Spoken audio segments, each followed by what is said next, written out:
الحمد لله نحمده ونستعينه ونستغفره ونؤمن به ونتوكل عليه ونعوذ بالله من شرور أنفسنا ومن سيئات أعمالنا من يهده الله فلا مضل له ومن يضلله فلا هادي له ونشهد أن لا إله إلا الله وحده لا شريك له ونشهد أن محمدا عبده ورسوله أما بعد فيا أيها الناس إن خير الحديث كتاب الله وخير الهدي هدي محمد صلى الله عليه وسلم وشر الأمور محدثاتها وإن كل محدثة بدعة وكل بدعة ضلالة وكل ضلالة في النار. أعوذ بالله السميع العليم من الشيطان الرجيم. بسم الله الرحمن الرحيم. قاف والقرآن المجيد. شان و شوکت، عظمت و کبریائی، تقدیس و تمجید، تسبیح و تہلیل، تمام اچھے نام، تمام بہترین خطابات اللہ رب العالمین، اللہ وحدہ لا شریک لہ، اللہ ملک الاملاک، اللہ عز و جل کے لیے مخصوص ہیں. وہی ہر چیز کا مالک، کائنات کی باغ دوڑ اسی کے قبضے میں ہے. وہی سب کا پیدا کرنے والا، سب کو زندگی دینے والا، سب کو روزی رزق دینے والا، اولادیں دینے والا، صحت اور تندرستی عطا فرمانے والا ہے. وہی بے کسوں کا مابع المرجع ہے. وہی ہمارا دستگیر ہے، غوث العظم ہے، غریب نواز ہے، داتا ہے، گنج بخش ہے. ہمارا سب کچھ وہی ایک اللہ تبارک و تعالی ہے، جس کے ہم بندے ہیں اور جس کی عبادت کے لیے ہم پیدا کیے گئے ہیں. ہم اسی کا دیا کھاتے ہیں. ہم پر، ہمارے ماں باپ پر، ہماری اولادوں پر، ہمارے بھائی بہنوں پر کسی کا اس سلسلے میں کوئی احسان نہیں کہ اللہ کے علاوہ کوئی اور ہمیں کھلاتا پلاتا ہو، ہماری حاجتیں پوری کرتا ہو. اگر احسان ہے تو محمد مصطفیٰ صلی اللہ علیہ وسلم کا، جن کے ذریعے اللہ تبارک و تعالی نے ہمیں ہدایت عطا فرمائی، اپنی عبادات کے طریقے سکھائے، اپنی شریعت کے رموز سے باخبر کیا، اپنے رحمان و رحیم ہونے کی خبر ان کے ذریعے دلائی. ان کی بعثت کو ہمارے لیے اللہ تبارک و تعالی نے احسان عظیم قرار دیا. اللہ رب العالمین ہمارے جانب سے کروڑا بلکہ بے شمار درود و سلام جناب محمد مصطفیٰ صلی اللہ علیہ وسلم کی روح مقدس پر، ذات مبارک پر نازل فرمائے، جو ہمارے رہبر و رہنما ہیں، ہمارے ہادی ہیں، ہمارے مرشد ہیں، ہمارے امام ہیں، ہمارے مطاع ہیں. ہم سب کے سب ان کے مقتدی، وہ ہمارے پیشوا ہیں. ہم سب کے سب ان کے مامور اور وہ ہمارے امیر ہیں. ہم سب کے سب ان کے ماموم اور وہ ہمارے امام ہیں. ہم سب کے سب اس راستے پر چلنے والے ہیں جس راستے پر رہبری کا اعزاز اللہ تبارک و تعالیٰ نے ان کو عطا فرمایا ہے۔ زندگی کا کوئی سا بھی معاملہ ہو اور عبادات میں کوئی سی بھی عبادت ہو، جب تک کہ اسوہ رسول کریم صلی اللہ تعالی علیہ وسلم کی اتباع نہ کی جائے، نہ زندگی کا کوئی معاملہ درست ہو سکتا ہے اور نہ ہی عبادت اللہ کے ہاں قابل قبول ہو سکتی ہے۔ یہ وہ مضمون ہے جو گزشتہ کئی جمعوں سے آپ کے سامنے بیان کیا جا رہا ہے۔ گزشتہ جمعے میں یہ بتایا تھا کہ خواتین اور مرد حضرات ان کی جو نماز کا طریقہ ہے وہ جدا جدا نہیں ہے بلکہ ایک طریقہ ہے۔ کچھ باتیں اور بتانے مقصود تھی جو وقت کی کمی کے باعث بتائی نہ جا سکی تھی۔ سب سے بڑی بات یہ ہے کہ اس دور میں خواتین اسلام سے باغی ہو رہی ہیں، سوائے ان گھروں کی عورتیں جہاں پر دینداری ہے، باقی تمام جگہوں پر معاملہ یہی نظر آتا ہے کہ عورتیں اسلام سے باغی ہو رہی ہیں، بے پردہ، بے حیا، بے شرم۔ یہ تو مردوں کی خصلت میں بھی ہے اور عورتوں کی خصلت میں بھی۔ جو مرد بے غیرت ہیں اور بے شرم ہیں ان کے گھروں میں بے پردگی عام ہے۔ نبی صلی اللہ تعالی علیہ وسلم نے اس مرد کو، اس شخص کو جس کی ماں بہنیں، بہن بیٹیاں، بیوی وغیرہ کوئی بھی لوگوں کے سامنے آئے جائے بغیر پردے کے، نبی صلی اللہ تعالی وسلم نے اس کو بہت بڑی بات اس کے حق میں کہی ہے، جو کہ ایک اعتبار سے گالی کہلاتی ہے۔ آپ نے ایسے شخص کو دیوس قرار دیا ہے، اور یہ گفتگو میں عام طور پر برے الفاظ میں استعمال ہوتا ہے لفظ، لیکن یہ برا لفظ اپنے اندر اس قدر قباحتیں نہیں رکھتا جتنا کہ وہ شخص اپنے اندر قباحتیں رکھتا ہے جو اپنے گھر میں اسلام کو نافذ نہیں کرتا اور اللہ اور اس کے رسول کے احکام کے مطابق اپنے گھر میں اپنی عورتوں سے پردہ نہیں کراتا۔ تو خواتین اس لیے بھی باغی ہو رہی ہیں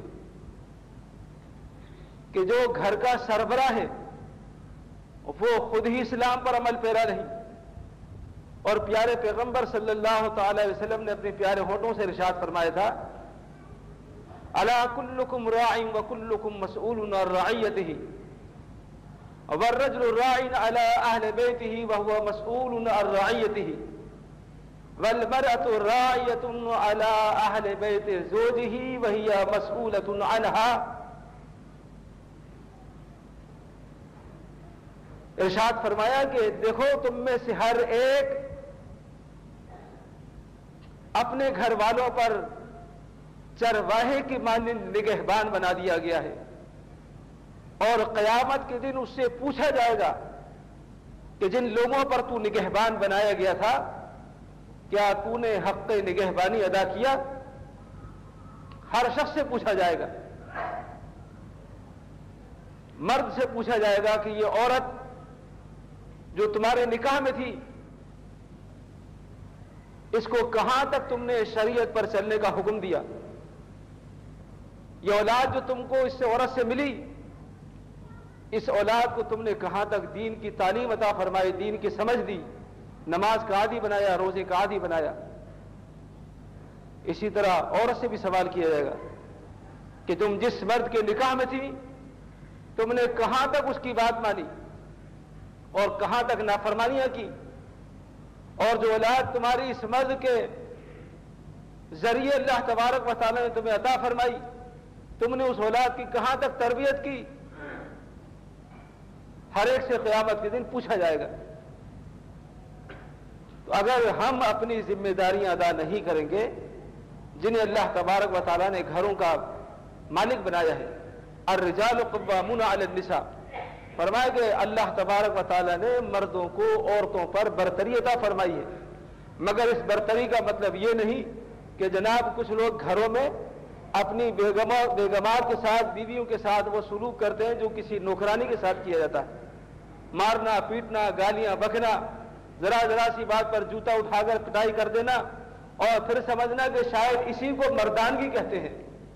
مرد تو وہ ہوتا ہے جو میدان جنگ کے اندر دشمنوں کے ساتھ میں مقابلہ کرتا ہے، اس کو مرد کہتے ہیں. جو عورتوں پر ہاتھ اٹھائے وہ مرد نہیں بلکہ مرد کے نام پر دھبا ہے، جو عورتوں کو گالی دے، عورتوں کو مارا کرے. کچھ لوگ سمجھتے ہیں یہی مردانگی ہے، اس کا نام مردانگی نہیں. اللہ نے اگر برتری دی ہے تو اس کا مطلب یہ نہیں کہ جناب اب عورت کو پاؤں کی جوتی سمجھ لو. اللہ رب العالمین نے عورت کو کسی بھی معاملے میں مرد سے کم نہیں رکھا، کسی بھی معاملے میں کم نہیں ہے، سوائے اس کے کہ دینی امور میں مرد کو برتری دی گئی، کہ امامت مرد کو دی گئی ہے، نبوت مرد کو دی گئی ہے. مگر کیا خیال ہے، اللہ تبارک و تعالیٰ نے عورت کو بالکل نہتا کر دیا، کوئی فضیلت اس کے پاس نہیں. یہی عورت ہے جو نبیوں کی ماں بھی ہے، اور نبیوں کی جنت اللہ تبارک و تعالیٰ نے اس کے قدموں کے نیچے رکھ دی ہے.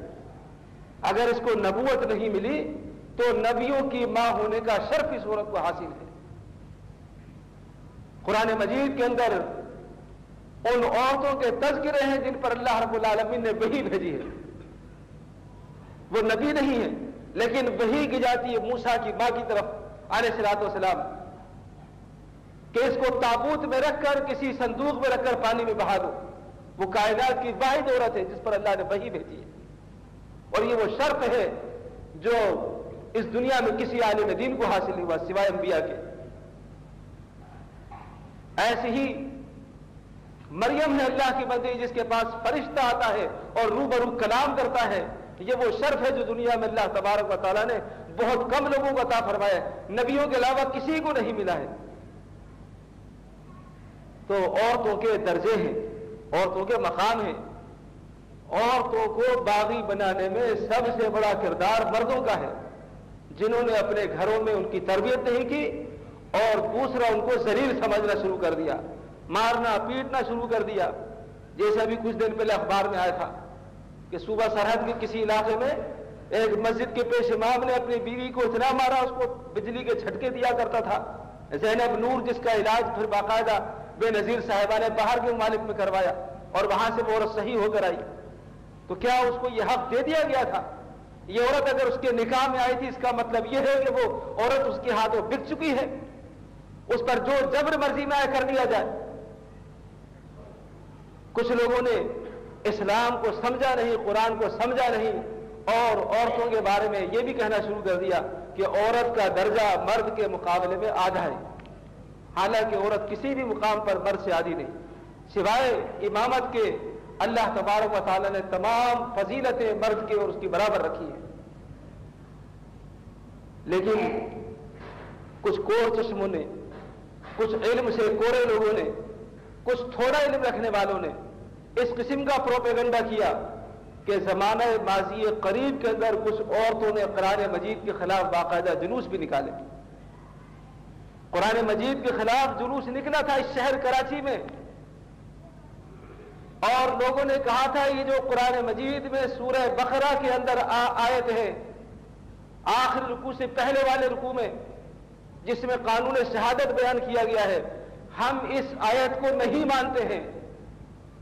اور وہ عورتیں ساری کی ساری مسلمان تھیں، سب مسلمان عورتیں، اور قرآن کے خلاف جلوس نکالا. اسی طرح الرجال قوامون علی النساء، اس کے خلاف عورتوں نے جلوس نکالا. کچھ عورتوں نے یہ بھی کہا کہ سورہ نساء میں جو اللہ رب العالمین نے احکام نازل کیے ہیں ہم نہیں مانتے. کچھ نے یہ بھی کہا کہ سورہ نور اور سورہ احزاب کو ہم نہیں مانتے. اور یہ مسلمانوں کے گھروں کی عورتیں تھیں. اگر ان کے گھروں میں دین کی صحیح تعلیم ہوتی، ان کو صحیح طور پر دین بتایا جاتا، ان کو یہ بتایا جاتا کہ اسلام نے ہمارے تمہارے درمیان کوئی فرق نہیں رکھا ہے، تم ہم جیسی ہی ہو.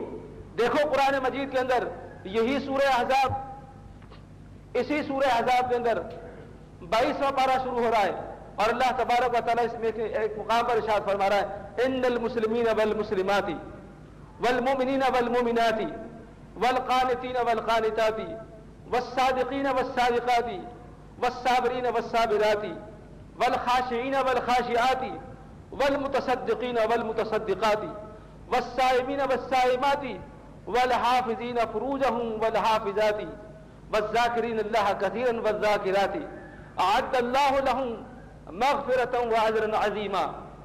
اللہ تبارک و تعالیٰ نے اس آیت میں اپنے بہت سارے بندے اور بندیوں کا تذکرہ کیا. فرمایا کہ بے شک تمام مسلم مرد اور تمام مسلم عورتیں، یعنی عورتوں کو پیچھے نہیں چھوڑا، ساتھ ساتھ ہیں مردوں کے، مومن مرد اور مومن عورتیں، قانت یعنی اللہ کا احترام اور ادب کرنے والے مرد اور عورتیں، صادقین صدقہ دینے والے مرد اور صدقہ دینے والی عورتیں، سچے مرد اور سچی عورتیں، دونوں معنی اس کے،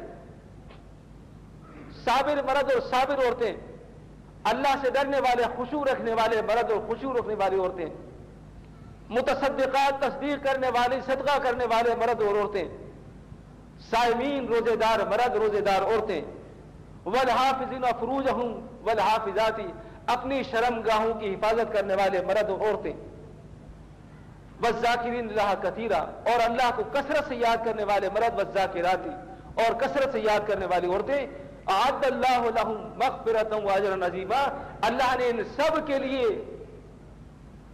مغفرت تیار کر کے رکھی ہے اور بہت زیادہ اجر اللہ تبارک و تعالیٰ نے ان کے لیے رکھا ہے. یہ کسی جگہ نہیں فرمایا کہ صرف مردوں کے لیے، نہیں، مردوں کے ساتھ ساتھ عورتوں کو بھی اللہ تبارک و تعالیٰ نے گنا ہے. لہذا جو شخص یہ سمجھتا ہے کہ عورتوں کا شاید اجر و ثواب کم ہے وہ غلط کہتا ہے اور غلط پروپیگنڈا کرتا ہے. عورت اور مرد کسی معاملے میں کم نہیں ہے.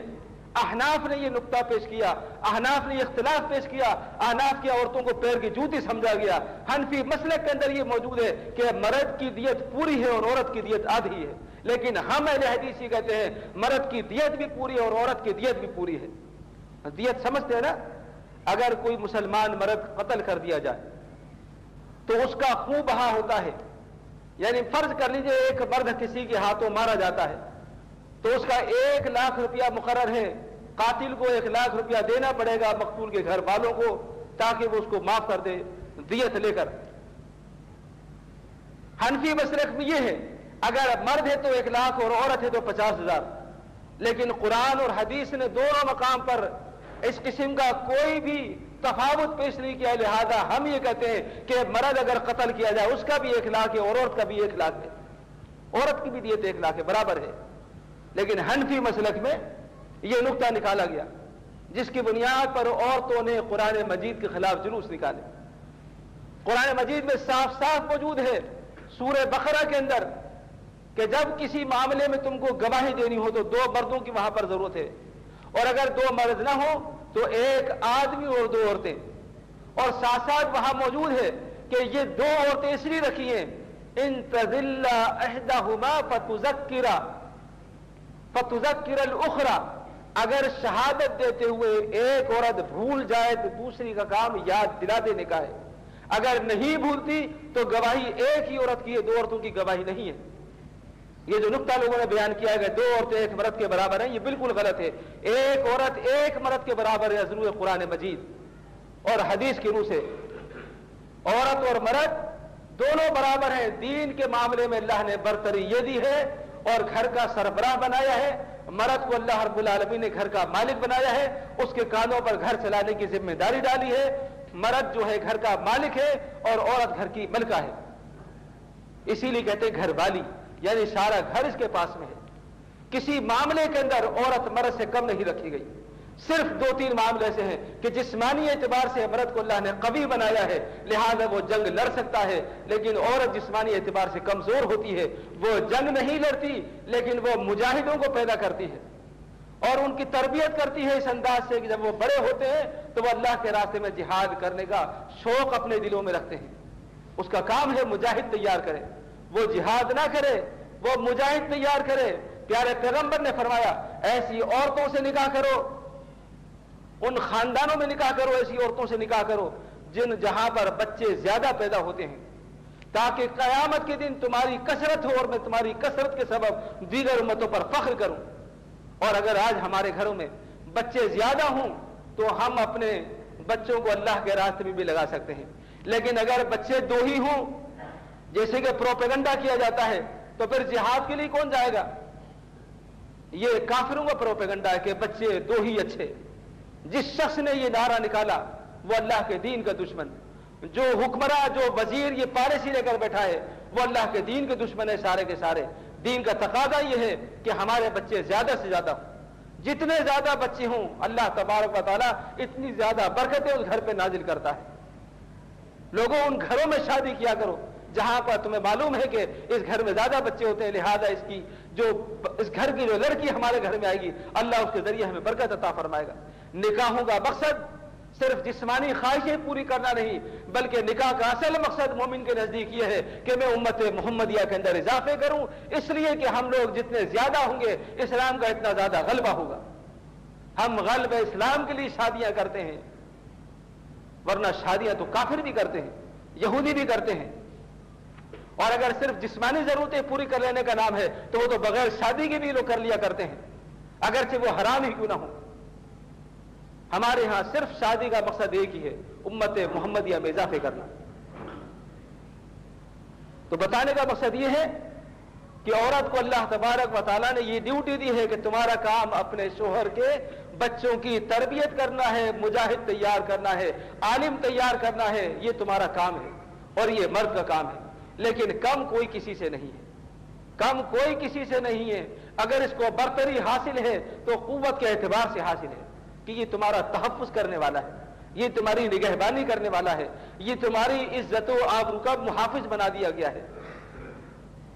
لہذا نماز اگر پڑھو تو تمہارے اس کے طریقے میں کوئی فرق نہیں، دونوں کا طریقہ ایک ہی نماز کے اندر۔ روزہ رکھو تو روزے کا طریقہ بھی ایک ہے، حج اگر کرنے کے لیے جاؤ تو اس کا بھی طریقہ ایک ہے، زکوٰۃ اگر دو تو تمہیں بھی ایسے ہی زکوٰۃ دینی جیسے مردوں نے زکوٰۃ دینی ہے، اور اگر کوئی بھی معاملہ ہو صدقہ خیرات کرنے کا تو اس کے اندر تمہارے لیے کوئی خاص بات نہیں ہے، بالکل مردوں کی طرح تمہارے معاملے ہیں۔ صرف تمہیں اللہ تبارک و تعالی نے پابند کر دیا ہے وَقَرْنَا فِي بِيُوتِكُنَّ، اے عورتوں اپنے گھروں میں ٹک کر رہو، اپنے گھروں میں ٹک کر رہو، سوائے مجبوری کی حالت میں کسی عورت کو گھر سے نکلنے کا حکم نہیں ہے، اور اگر نکل بھی آئے تو شریعت کی پاسداری کرنے کا حکم ہے۔ نبی علیہ السلام نے مدینے کے بازار میں دیکھا، مدینے میں بازار تھا، لوگ بازار میں آئے خریداری کر رہے تھے، عورتیں بھی مرد بھی سب خریداری کر رہے۔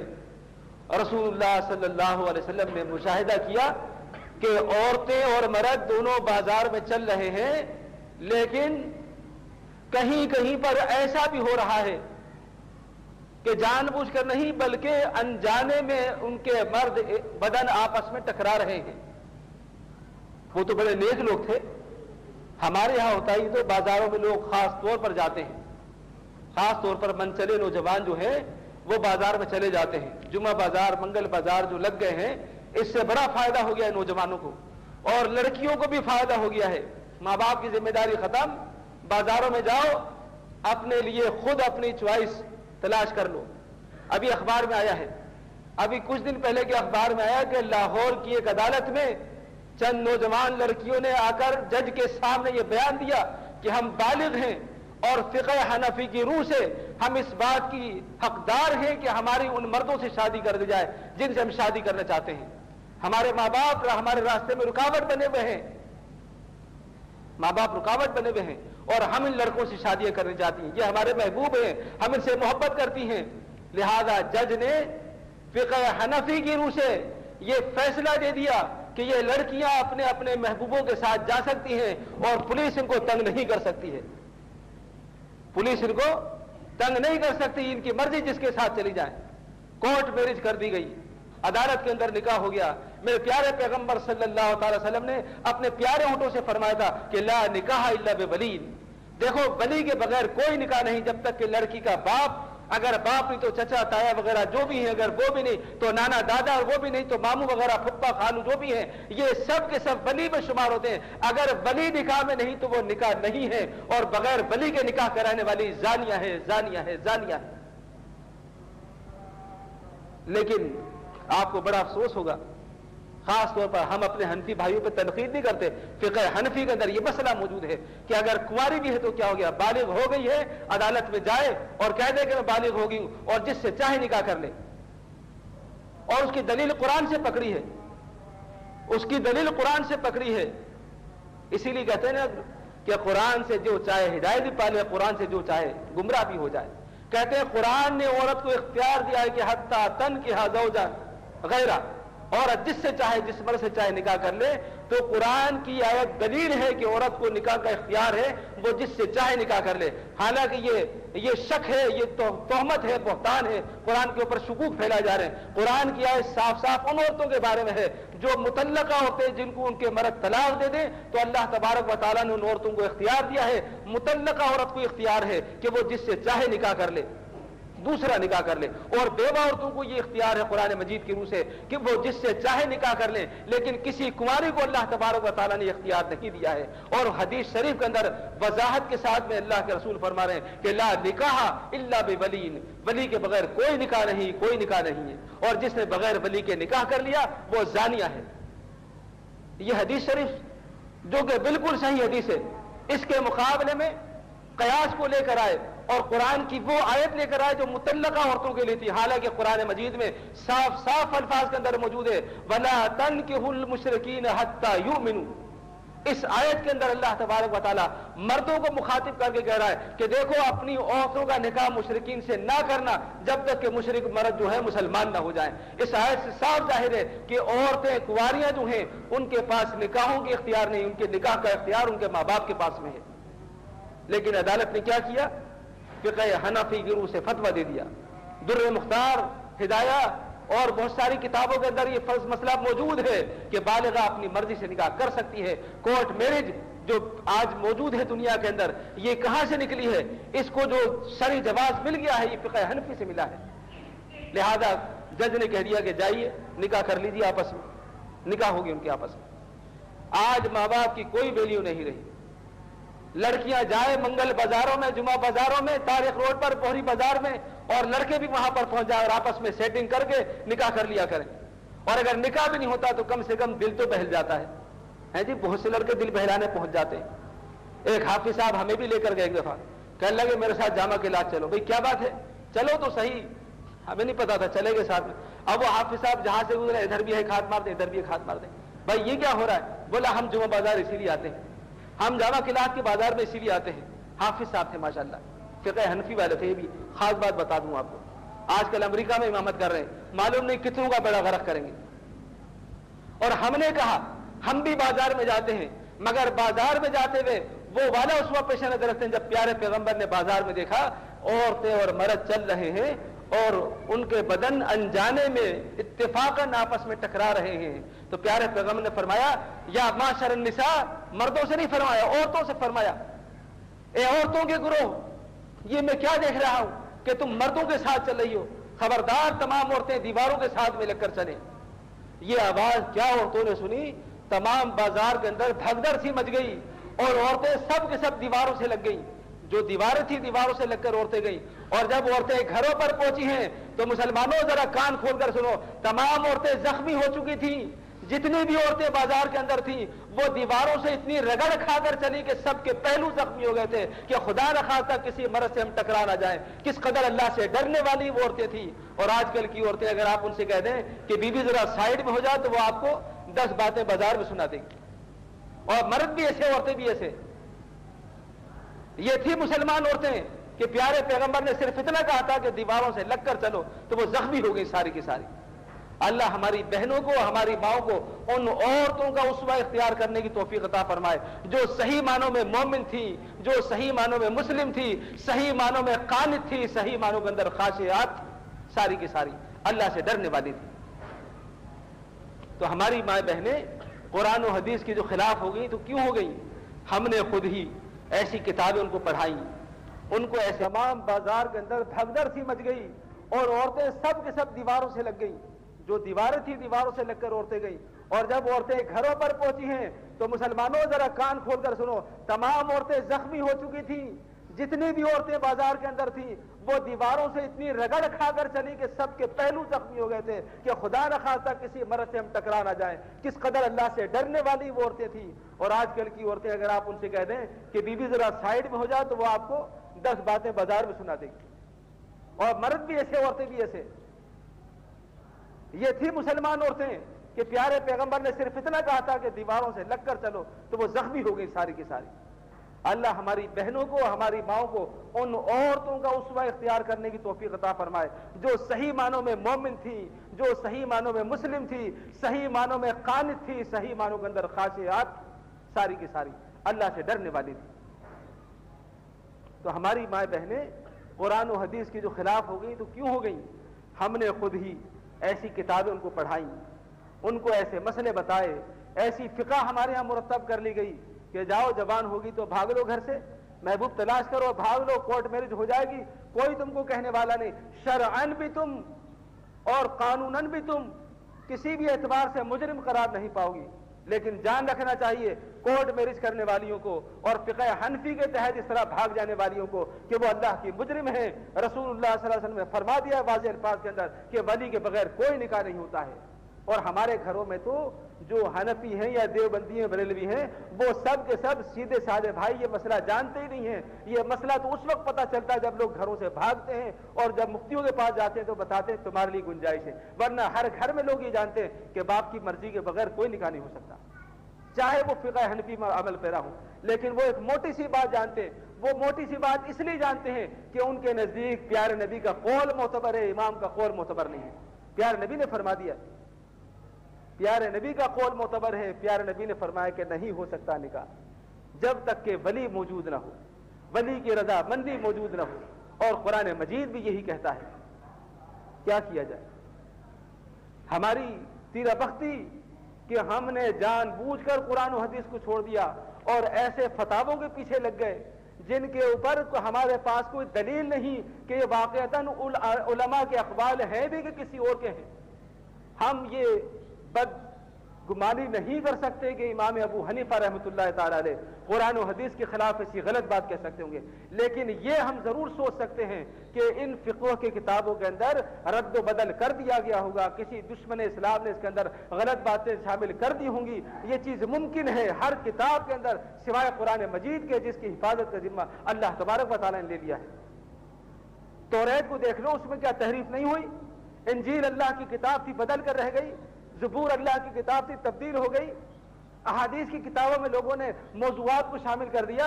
اللہ رب العالمین محدثین پر اپنی کروڑہ رحمتیں نازل کرے جنہوں نے علم حدیث وضع کر دیے، ہمارے صاحب نے اس بات کو آسان کر دیا کہ ہم صحیح اور ضعیف حدیث کی چھان پھٹک کر لیا کریں۔ لیکن فقہ کی کتابوں کے اندر ایسی کوئی ہمارے لیے کسوٹی موجود نہیں جس کے ذریعے ہم پہچان سکیں کہ یہ قول واقعتاً ہمارے امام سے جو منسوب ہے یہ درست ہے بھی کہ نہیں، ان تک پہنچتا ہے بھی کہ نہیں۔ حدیث کی کتابوں میں تو یہ آسانی ہے کہ اگر کوئی حدیث ہے تو راوی کہتا ہے میں نے فلاں سے سنا، اس نے فلاں سے سنا، اس نے فلاں سے سنا، اس نے فلاں تابعی سے، اور تابعی نے نبی صحابی سے، اور صحابی نے اللہ کے رسول سے سنا، اور سب کے حالات کتابوں میں موجود ہیں۔ مگر فقہ کی کتابوں کے اندر ایسی کوئی سند نہیں پائی جاتی کہ کوئی یہ کہے کہ ہم نے یہ مسئلہ امام ابو حنیفہ کے فلاں شاگرد سے سنا، اس شاگرد نے فلاں شاگرد کو بتایا اور اس کے ذریعے میں کتاب والا لکھ رہا ہوں۔ فقہ کی ساری کتابیں اماموں کے دنیا سے چلے جانے کے 400-500 برس کے بعد لکھی گئی ہیں، ساری کتابیں جتنی بھی ہیں، اور کچھ کتابیں تو ایسی ہیں جو 1000 برس گزرنے کے بعد لکھی گئی ہیں، جیسے فتاوی عالمگیری جو ہے 1000 برس گزرنے کے بعد لکھی گئی ہے، اور بہشتی زیور تو ابھی 50 برس پہلے لکھی گئی ہے، لیکن اور ان کے اندر کوئی دلیل نہیں، اس میں یہ لکھ دیا بس جی امام نے فرمایا۔ بھائی امام نے اگر فرمایا تو سند پیش کرو کہ کس نے سنا امام سے، اور اس قول کی وہاں سے وہاں تک کی پوری سند بیان کرو تاکہ قول معتبر تو ہو کسی طرح۔ لہذا یہ احتمال ہے کہ ان کتابوں میں کسی دشمن اسلام نے اس قسم کی باتوں کو داخل کر دیا کہ جناب اللہ کے پیارے پیغمبر تو فرما رہے ہیں کہ نہیں یہ نہیں ہو سکتا نکاح، لیکن وہاں کہ ہو سکتا ہے، اور اسی کی بنیاد پر کورٹ میرج ہو رہی ہے۔ یہ کورٹ میرج جو ہے کھلا زنا ہے، اگر کسی سے سرزد ہو گیا ہے استغفار کرے، ولی کو راضی کرے اور دوبارہ نکاح پڑھوائے، ورنہ حرام کی زندگی گزارے سارے کے سارے۔ ہم اگر عذرو قرآن و حدیث یہ فتویٰ دے دیں کہ جناب اگر کسی نے اپنی عورت کو ایک مجلس میں 3 طلاقیں دے دی ہیں تو وہ 3 نہیں 1 کہلاتی ہیں، تو اس پر ہمارے خلاف بڑا طوفان مچایا جاتا ہے کہ جی یہ اہل حدیث جو ہے حرام کاری پھیلا رہے ہیں، اور اپنے آپ کو کوئی نہیں دیکھ رہے کہ جناب بغیر ولی کے نکاح کروا رہے ہیں، بغیر ولی کے گھر سے بھاگ گئی ہے، مجرم ہے یہ۔ اس کے لیے تو اللہ کے نبی کی حدیثوں کے مطابق کوڑوں کی سزا تھی۔ اگر شادی شدہ زنا کروائے تو اس کے لیے سنگسار کی سزا ہے، اور کنواری اگر بدکاری کروائے تو اس کے لیے کوڑوں کی سزا ہے۔ اس کے لیے جناب آسانیاں ہیں ساری کی ساری، اور تہمتیں ساری کی ساری یہاں پر ہیں۔ جو لوگوں کو بتا رہے ہیں یہ باتیں غلط ہیں، یہ قرآن و سنت کے خلاف ہیں۔ تو بھائیوں میری گفتگو کا مقصد یہ ہے، اللہ تبارک و تعالیٰ نے عورت اور مرد ان دونوں کے لیے قوانین اور طریقے سارے کے سارے وضع فرما دیے قرآن و حدیث کے اندر۔ نماز کے اندر جو طریقہ ہے وہ عورت اور مرد کا برابر ہے، کسی بھی معاملے میں اختلاف نہیں ہے۔ نماز میں اگر ہم نے رفع الیدین کرنا ہے تو عورتوں نے بھی رفع الیدین کرنا ہے، ہم نے آمین کہنی تو عورتوں نے بھی آمین کہنی ہے۔ لیکن عورتوں کی آواز کو اللہ رب العالمین نے چونکہ سطر بنایا ہے، لہذا ان کی آواز مردوں تک نہیں آنی چاہیے، ان کی آواز ہلکی ہونی چاہیے۔ عورتوں نے بھی اسی طرح رکوع کرنا جیسے ہم کرتے ہیں، عورتوں نے بھی اسی طرح سجدہ کرنا جس طرح مرد سجدہ کرتے ہیں۔ عورتیں بھی مسجد میں آ سکتی جس طرح مرد آتے ہیں۔ پیارے پیغمبر نے خود فرمایا کہ لا تمنعوا اماء اللہ مساجد اللہ، اگر اللہ کی بندیاں اللہ کے گھروں میں آ کر نماز پڑھنا چاہیں تو ان کو منع نہ کرو۔ بہتر تو یہ کہ وہ اپنے گھروں میں نماز پڑھے، لیکن اگر وہ مسجدوں میں آ کے نماز پڑھنا چاہیں تو ان کو منع نہیں کرو، اس لیے کہ اللہ کے رسول کا حکم ہے۔ اسی لیے ہم نے اپنی مسجدوں میں یہ اللہ کے رسول کی حدیث کو پیش نظر رکھتے ہوئے یہ گنجائش رکھی ہے کہ اللہ کی بندیاں آئیں اور آ کر نماز پڑھنا چاہیں تو بسط شوق نماز پڑھا کریں، ان کے لیے کوئی ممانعت نہیں۔ یہ صرف مسلک اہل حدیث ہے جہاں پر عورت کو اس کا پورا پورا مقام حاصل ہے کہ مسجد میں آئے تو اس کے لیے حفاظت ہے، اس کی دیت ساری کی ساری پوری ہے، وہ مرد سے کسی معاملے کے اندر کم نہیں ہے۔ اللہ رب العالمین نے اس کو ہر مقام پر فضیلت دی ہے، وہ کسی بھی اعتبار سے مرد سے کم تر نہیں ہے، سوائے مرد کو اس معاملے کی کوئی فضیلت حاصل نہیں کہ وہ گھر کا مالک ہے، رب البیت ہے، اور اس کے علاوہ وہ جہاد کر سکتا ہے، اور نبوت اس کے پاس میں اور امامت اس کے پاس میں، مسلح اس کے پاس میں، لیکن باقی تمام کے تمام معاملات جو ہیں ان کے اندر سارے کے سارے برابر ہیں۔ اگر یہ مسئلے عورتیں سمجھ لیں تو پھر کاہے کو عورتیں قرآن و حدیث کے خلاف جلوس نکالیں، کیوں عورتیں لوگ اسلام سے باغی ہو جائیں، اور کیوں اس قسم کے مطالبے کیے جائیں کہ ہم جناب قرآن و حدیث کو نہیں مانتی، قرآن کے اندر ہمارے خلاف باتیں کی گئی ہیں، قرآن میں کوئی بات تمہارے خلاف نہیں، قرآن کے اندر جو بھی کچھ ہے صحیح ہے۔ اصل بات یہ ہے کہ جو کٹ ملا ہیں انہوں نے قرآن کی غلط تعبیریں تمہارے سامنے پیش کی ہیں، جو قرآن کو سمجھتے نہیں اور جناب قرآن کو اصل معنوں میں لے جائے بغیر اپنی مرضی کے مطابق اس کی تعبیر و تشریح کرتے ہیں، انہوں نے خواتین کو قرآن سے برگشتہ کیا ہے، انہوں نے خواتین کو قرآن سے دور کیا ہے، ورنہ اللہ تبارک و تعالیٰ نے ایسا کوئی حکم نازل نہیں فرمایا ہے۔ اللہ تبارک و تعالیٰ ہماری بہنوں کو یہ معاملے سمجھنے کی توفیق عطا فرمائے، وہ قرآن مجید پڑھیں ترجمے والے، اور ان میں تفکر کریں، غور کریں، اور دیکھیں اللہ تبارک و تعالیٰ نے انہیں کتنا بڑا مقام عطا فرمایا ہے۔ احادیث کی کتابیں پڑھیں، حدیث کا مسئلہ ایک اور سن لیجئے۔ آج یہ بھی کہا جاتا ہے کہ عورت کا ورثے میں درجہ آدھا ہے مرد کے مقابلے میں۔ اگر کوئی آدمی مر جائے تو اس کے بعد جب اس کی وراثت تقسیم ہوگی تو مرد کے 2 حصے اور عورت کا 1 حصہ۔ اس سے بھی عورتوں کو بڑی تکلیف ہوتی ہے کہ یہ ہمارا 1 حصہ اور مرد کے 2 حصے۔ بہرحال یہ وراثت کا معاملہ جو قرآن مجید میں اللہ تبارک و تعالیٰ نے بیان فرمایا، اور اس کی بھی دلیل ہے کہ کیوں، انشاءاللہ کسی موقع پہ بیان کریں گے۔ لیکن ایک اور بات جو بیان ابھی کرنی وہ یہ ہے کہ اگر کوئی شخص اپنی زندگی میں اپنی اولاد کو اپنی تمام کی تمام چیزیں تقسیم کرنی چاہے تو اس وقت بیٹے کا ڈبل اور بیٹی کا آدھا نہیں ہو سکتا، بلکہ دونوں کو برابر برابر ملے گا، دونوں کو برابر۔ اگر ایک آدمی کے 3 بیٹے اور 3 بیٹیاں ہیں تو وہ یہ نہیں کر سکتا کہ بیٹوں کو 2-2 لاکھ دے دے اور بیٹی کو 1-1 لاکھ دے، بلکہ برابر برابر 1.5 لاکھ سب کے اندر تقسیم کیا جائے گا۔ ہدیہ جو ہے سب کا سب برابر ہے۔ وراثت وہ ہوتی ہے جو مرنے کے بعد ہوتی ہے، اور اگر زندگی میں دے تو وراثت نہیں، وہ ہدیہ ہے۔ اگرچہ تم بستر موت پر کیوں دراز نہ ہو، وہ وراثت نہیں کہلائے گی، وہ ہدیہ کہلائے گا، وہ تحفہ کہلائے گا۔ اور تحفے کے اندر عورت اور مرد دونوں کے دونوں برابر ہیں، کسی کو حق نہیں کہ عورت کا حق آدھا کر دے۔ یہ ہو رہا ہے آج کل، جی ہم بیٹیوں کو آدھا تحفہ دے رہے ہیں، بیٹوں کو ڈبل دے رہے ہیں۔ یہ کیوں؟ کہ ان کا درجہ آدھا ہے، ان کا مرنے کے بعد آدھا ہے۔ زندگی کے اندر یہ برابر کی حقدار ہیں، جتنا مرد کا حصہ ہے اتنا حصہ لڑکی کا بھی ہے۔ لیکن افسوس کی بات یہ ہے کہ اگر خود خواتین ہی دین کی تعلیم حاصل کریں اور ان کے حقوق تلف کیے جائیں تو وہ کھڑی ہو کر مقابلہ کر سکتی ہیں اور اپنے حقوق لے سکتی ہیں، مگر خواتین خود دین سے دور ہیں اور وہ خود دین کے قریب نہیں آتی ہیں، تو وہ کیوں کر اپنے حقوق کو سمجھیں گی اور کیسے اپنے حقوق لے سکیں گی؟ اور اکثر مواقع پر مرد ان کو بے وقوف بنا لیتے ہیں۔ جب شادیاں ہوتی ہیں تو کہتے ہیں جی ہم نے تمہارے پر خرچ کر دیا تھا، اب جو ورثہ تقسیم ہو رہا ہے اس میں تمہارا کوئی حق نہیں۔ اور وہ بھی کہتی ہیں ہاں ٹھیک ہے، اب تو ہم اپنے گھروں کی ہوگی، لہذا ہمارے بھائی جو ہیں وہ لیتے لے لیں، ہمیں نہیں چاہیے۔ حالانکہ جو حصہ اللہ رب العالمین نے مقرر کیا ہے، کسی عورت کو وہ حصہ اپنے بھائی کے لیے نہیں چھوڑنا چاہیے۔ وہ الگ بات ہے لینے کے بعد میں وہ ہدیے کے طور پر دے دے، مگر وراثت میں جو حصے تمہارے رب نے مقرر کیے ہیں وہ لو، اپنی اولادوں کو محروم نہ کرو، اس لیے کہ کل کو تمہاری اولادوں پر برا وقت آ گیا تو کوئی ماموں مانی ان کے لیے کھڑا نہیں ہوگا، وہ اپنے جد و جہد سارے کے سارے خود کریں گے، کوئی ان کے کام آنے والا نہیں۔ جو شریعت نے حصے مقرر کیے ہیں ان کو چھوڑو نہیں۔ خود عورتیں اپنے پیروں پر کلہاڑیاں مارتی ہیں، حصے چھوڑ دیے بھائیوں کی خاطر۔ بھائی آج تمہارے ہیں، کل جب بہوجہ آ جائیں گی کوئی تمہارا نہیں رہے گا، یہ دنیا کا قانون ہی ایسا چل رہا ہے۔ لہذا عورتوں کو چاہیے کہ دین کو سمجھیں اور دین کو سمجھنے کے بعد اس کے مطابق عمل کرنے کی کوشش کریں، اور یہ سمجھ لیں کہ اللہ تبارک و تعالیٰ نے ان کو بہت بڑا مقام عطا فرمایا ہے۔ کسی معاملے میں اللہ رب العالمین نے ان کا درجہ کم نہیں کیا ہے سوائے دینی امور کے۔ اللہ تبارک و تعالیٰ ہم سب کو دین سمجھنے کی توفیق عطا فرمائے۔ وآخر دعوانا ان الحمد للہ رب العالمین۔